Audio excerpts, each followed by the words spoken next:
नमस्कार दोस्तों, आप सबका स्वागत है मेरे अपने सभी सोशल प्लेटफ़ॉर्म्स पर, सभी चैनल्स पर और शीनूज़ ड्रीम कलेक्शन पर, दिल से दिल तक पर। आपसे बहुत दिन हो गए थे, कोई बात नहीं हुई थी।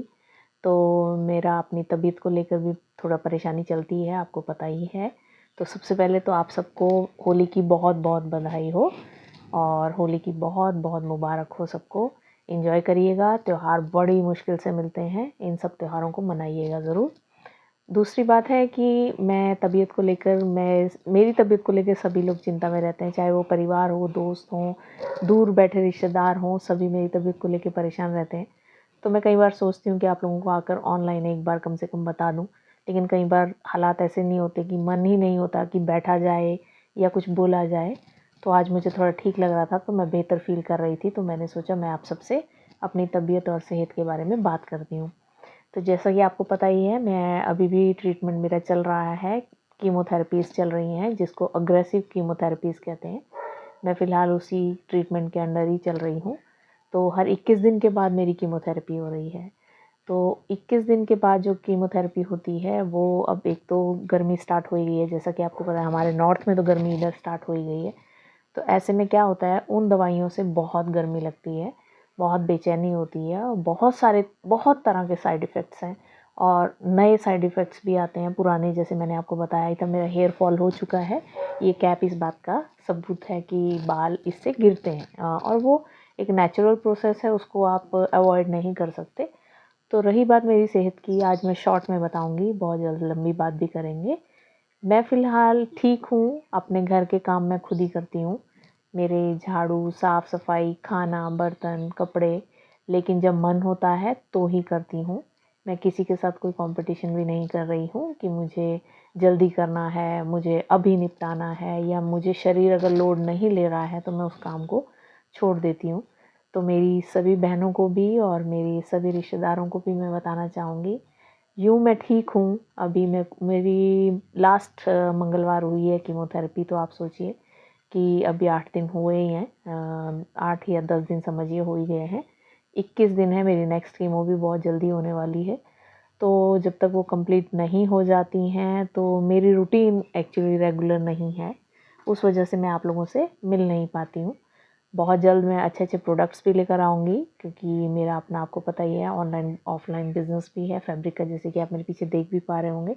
ये सब मेरे प्रोडक्ट्स हैं, तो इनको भी जल्दी ही आपसे इंट्रोड्यूस कराऊँगी, क्योंकि गर्मियाँ आ गई हैं तो सीज़नल प्रोडक्ट्स भी अवेलेबल हैं। सबसे पहले है तबीयत और सेहत। तो मैं अपनी सभी बहनों को कहूँगी, सभी अपनी सेहत का ध्यान ज़रूर रखें और शरीर अगर आपको कुछ भी कह रहा है, क्योंकि शरीर बोलता है और जब दर्द होता है, जिस भी हिस्से में दर्द होता है ये आपको बताता है। डिपेंड करता है कि आप उसको सुन रहे हैं या इग्नोर कर रहे हैं। तो प्लीज़, मुझे ज़िंदगी ने सिखाया है कि जब आपका शरीर आपको कह रहा है कि तुझसे नहीं होगा, हिम्मत अपनी जगह है, हौसला अपनी जगह है, कोशिश करना अपनी जगह है, लेकिन कोशिश को टॉर्चर मत बनाइएगा।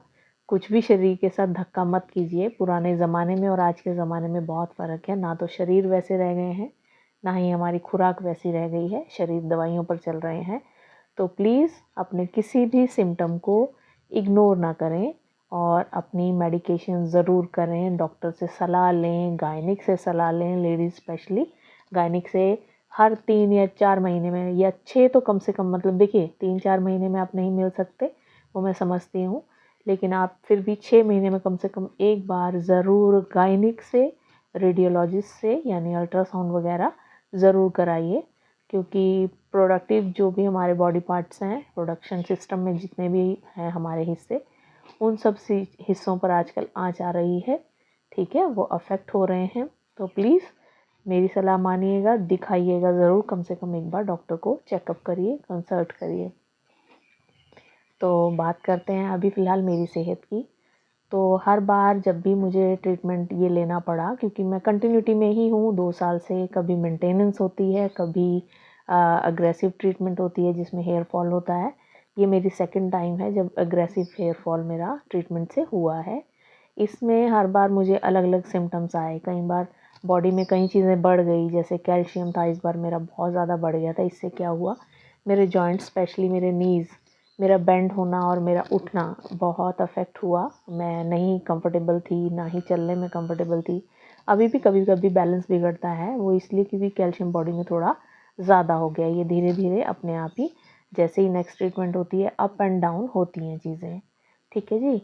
सेकंड थिंग है कि इस बार जो नया सिम्टम आया, इस बार जो नॉर्मली आते हैं किसके साथ कब आएंगे ये डिपेंड करेगा, क्योंकि मेरा ओवेरियन कैंसर है। ओवेरियन कैंसर है यानी कि कई तरह के कैंसर्स होते हैं, कई बार नहीं समझ में आता। ओवेरियन कैंसर जो है हमारी जो अंडाशय जो होता है, जो बच्चेदानी के दोनों तरफ अंडे जहाँ पे बनते हैं उसे हम ओवरी कहते हैं, और उसकी वजह से हमारा यूट्रस काम करता है। तो वो उसकी वजह से, और मेरी सर्जरी हुई थी और मेरा रिमूवल हो गया है। मेरे अभी बहुत सारे दोस्त हैं, मेरे परिवार के कई सदस्य हैं, या तो हिचक की वजह से वो मुझसे पूछ नहीं कभी पाए, कईयों को अभी तक भी क्लियर नहीं है, जबकि 2 साल मेरे ट्रीटमेंट को हो चुके हैं। मेरा यूट्रस और ओवरीज और उसके साथ आसपास का एरिया जो कनेक्टेड रहता है और जिसका कोई अब बॉडी में यूज़ नहीं रहता, उसको रिमूव कर दिया गया था 2023 की जून में। सर्जरी हुई थी, रिमूव हो गया था। मुझे 14 से 16 स्टिचेस के करीब आए थे पेट पर, यहाँ से लेकर नाभि तक नीचे स्टिचेस हैं मुझे। ठीक है। तो उसके बाद क्या होता है, आपको जब भी ट्रीटमेंट कैंसर की लेनी पड़ती है, आपको कभी भी फ्री नहीं छोड़ा जाता। यानी कि ऐसा नहीं है कि जाइए मज़े करिए घूमिए फिरिए कैंसर से आप फ्री हो गए हैं, नहीं। उस पर नज़र रखी जाती है और आप अंडर ऑब्जर्वेशन ही कहिए, मतलब रहेंगे। और कब तक रहेंगे ये डिपेंड करेगा। ऐसा भी नहीं है कि कभी फ्री नहीं होंगे, ऐसा नहीं है। हौसले पे बात है, धीरे धीरे फ्री भी हो ही जाएंगे, आज नहीं तो कब। तो इसके बाद क्या होता है, धीरे धीरे ट्रीटमेंट को आगे बढ़ाया जाता है कि पहले अगर आपको कैंसर में अग्रेसिव ट्रीटमेंट यानी बड़े वाली ट्रीटमेंट जिससे हेयर फॉल हुआ, आपके बाकी साइड इफ़ेक्ट्स बॉडी में आए, तो वो सब ट्रीटमेंट स्टार्टिंग में दिया जाता है ताकि कैंसर को एकदम फटाफट वहीं पे ख़त्म कर दिया जाए जहाँ वो है, ऑन द स्पॉट। सर्जरी से निकाल दिया, लेकिन उसके बाद भी बॉडी में कहीं ना कहीं कुछ रह जाता है, तो उसको निकालने के लिए। तो उसके बाद क्या होता है, एक होती है मेंटेनेंस थेरेपी। उसको कीमोथेरेपी डॉक्टरी लैंग्वेज में नहीं बोलते हैं। जब भी मैं उनको बोलती थी कि कीमोथेरेपी चल रही है तो वो बोलते थे नहीं, इसे मेंटेनेंस थेरेपी कहते हैं। यानी कैंसर तो अभी हम उस पर नज़र रख रहे हैं, वो बढ़े नहीं, इसलिए उसको दूसरे इंजेक्शंस के साथ, दूसरी ट्रीटमेंट्स के साथ, दूसरी मेडिसिन के साथ उसको वहीं पे रोके रखने के लिए आपको हर 21 दिन के बाद, या शेड्यूल जैसा भी रहता है, शेड्यूल बनाते हैं डॉक्टर्स, उसके हिसाब से आपको दवाइयाँ दी जाती हैं और अंडर ऑब्जर्वेशन ही आपको रखा जाता है। मेरे साथ क्या हुआ लास्ट ईयर यानी 2024 के अक्टूबर में, आई थिंक, हाँ सितंबर अक्टूबर तक, जब मेरा पेट स्कैन दोबारा कराया गया तो मुझे 2 जगह पे, यानी मेरी एक यहाँ पर, ये जो गर्दन की हमारी हड्डी होती है ये वाली, कॉलर बोन के पास, इसके पास कहीं पे थोड़ा सा 0.3 mm का, और एक पेट यानी जहाँ से पेट स्टार्ट होता है चेस्ट के नीचे से, यहाँ पे थोड़ा सा इंटेस्टाइन के पास कहीं पे मिला था। जो मेरे दोस्तों को नहीं पता, जो मेरे परिवार के सदस्यों को नहीं पता, मैं उन सबको ये बता रही हूँ कि 2 जगह पे थोड़ा थोड़ा मिला था लास्ट ईयर अक्टूबर में। तो बहुत सारे सर्जन्स ने कहा कि, ऑन्कोलॉजिस्ट ने कहा कि सर्जरी करवा लेनी चाहिए, सर्जरी मस्ट है। हम बहुत टेंशन में थे कि 2 जगह पे है, 2 जगह पे कैसे सर्जरी होगी, क्योंकि अभी 1 ही साल हुआ है मेरी सर्जरी को भी। तो ऐसे में वो सर्जरी थोड़ा सा प्रॉब्लम, टेंशन वाली बात थी। फिर क्या किया गया, बहुत सारी कंसल्टेशंस के बाद, लोग कहते हैं सेकंड ओपिनियन ले लीजिए, हमें सेकंड नहीं, हमने तो 10th 11th 12th ओपिनियंस, पता नहीं कितने ओपिनियंस हमारे हो चुके हैं। तो हाँ, आप भी चिंता में ही सलाह देते हैं, वो आप अपनी जगह सही हैं, लेकिन हम बहुत जगह पे सजेशंस और कंसल्टेशंस लेते हैं, उसके बाद ही कोई ट्रीटमेंट लिया जाता है। तो फिर सलाह ली गई ऑन्कोलॉजिस्ट से कि भाई आपको ये, इसके लिए सर्जरी करवाने की ज़रूरत नहीं है, और बहुत शॉर्ट टर्म में इतनी बड़ी सर्जरी की ज़रूरत नहीं है। हम इसे अग्रेसिव कीमोथेरेपी के साथ, यानी स्ट्रॉन्ग इंजेक्शंस के साथ, और जल्दी जल्दी, मुझे वीकली ट्रीटमेंट लगाया गया, हर हफ्ते लगाया गया।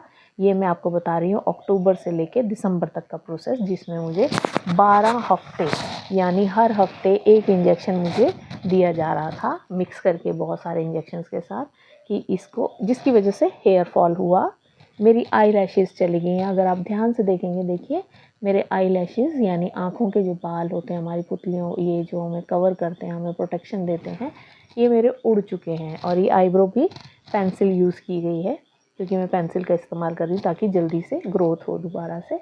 और अब जो तीसरा और जो ज़्यादा मुझे फ़ील हो रहा है कि भाई वो जो साइड इफ़ेक्ट आया है, जो अभी तक नहीं आया था, वो है मेरे नेल्स का कलर चेंज होना।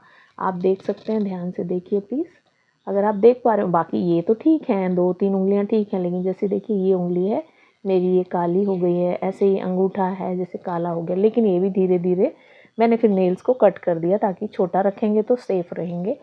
तो जैसे जैसे मेडिसिन्स के साइड इफ़ेक्ट्स कम होंगे, धीरे धीरे मैं रिकवर करूँगी, तो ये चीज़ें भी नॉर्मल हो जाएंगी। अकॉर्डिंग टू माय ऑन्कोलॉजिस्ट, उनका कहना है कि ब्लेमिशेस यानी मेरी स्किन जो है देखिए डार्क हो गई है, छाइयाँ आई हैं बहुत ज़्यादा मेरे को।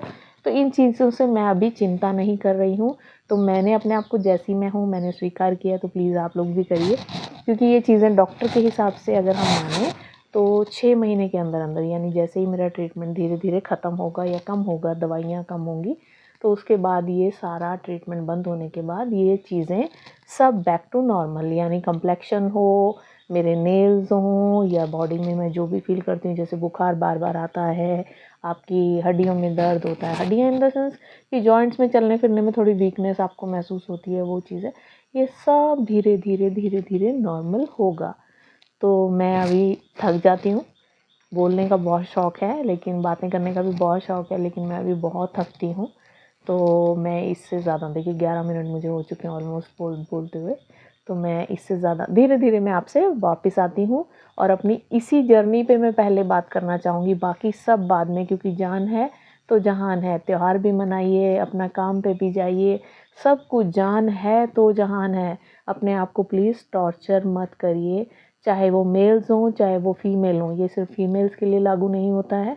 प्लीज़ अपने घर के पुरुषों को भी कहिए, अपने भाइयों को, अपने हस्बैंड को, बच्चों को, मेल्स को भी कहिए कि अगर शरीर नहीं मान रहा है तो पहले आराम, उसके बाद बाकी सब काम। तो मैं अपने सभी रिश्तेदारों के लिए, अपने दोस्तों के लिए जो मेरी चिंता करते हैं, उन सबको मेरी तरफ से बहुत बहुत धन्यवाद आपके प्यार के लिए, क्योंकि मैं इतना लड़ भी पा रही हूँ ना। आप सब जब मुझे हिम्मत देते हैं ना, मैं तभी लड़ पाती हूँ इस बीमारी के साथ। तो आप सबका उसके लिए बहुत बहुत धन्यवाद। मेरी चिंता मत कीजिए बस। हाँ, क्योंकि ये थोड़ा सा आइसोलेट हो गई हूँ कि नहीं मन करता बात करने का, थक जाती हूँ। बीमारी मतलब ऐसी है कि इसके साथ जो इलाज किया जा रहा है ना, वो इलाज आपको थोड़ा थकाता है, वो इलाज आपको टॉर्चर कर रहा है, लेकिन धीरे धीरे वो सब धीरे धीरे इलाज के साथ साथ बीमारी भी जाएगी, तो तब सबसे मैं नॉर्मल हो जाऊंगी। आप सब एंजॉय करिए, अपना अपना ख्याल रखिए और मेरी चिंता मत करिए। मैं फ़िलहाल बहुत ठीक हूँ, धीरे धीरे और बेटर हो जाऊंगी। तो फिर मिलूँगी आपसे बहुत जल्दी। प्लीज़ अपना ध्यान रखिए। धन्यवाद। Thank you.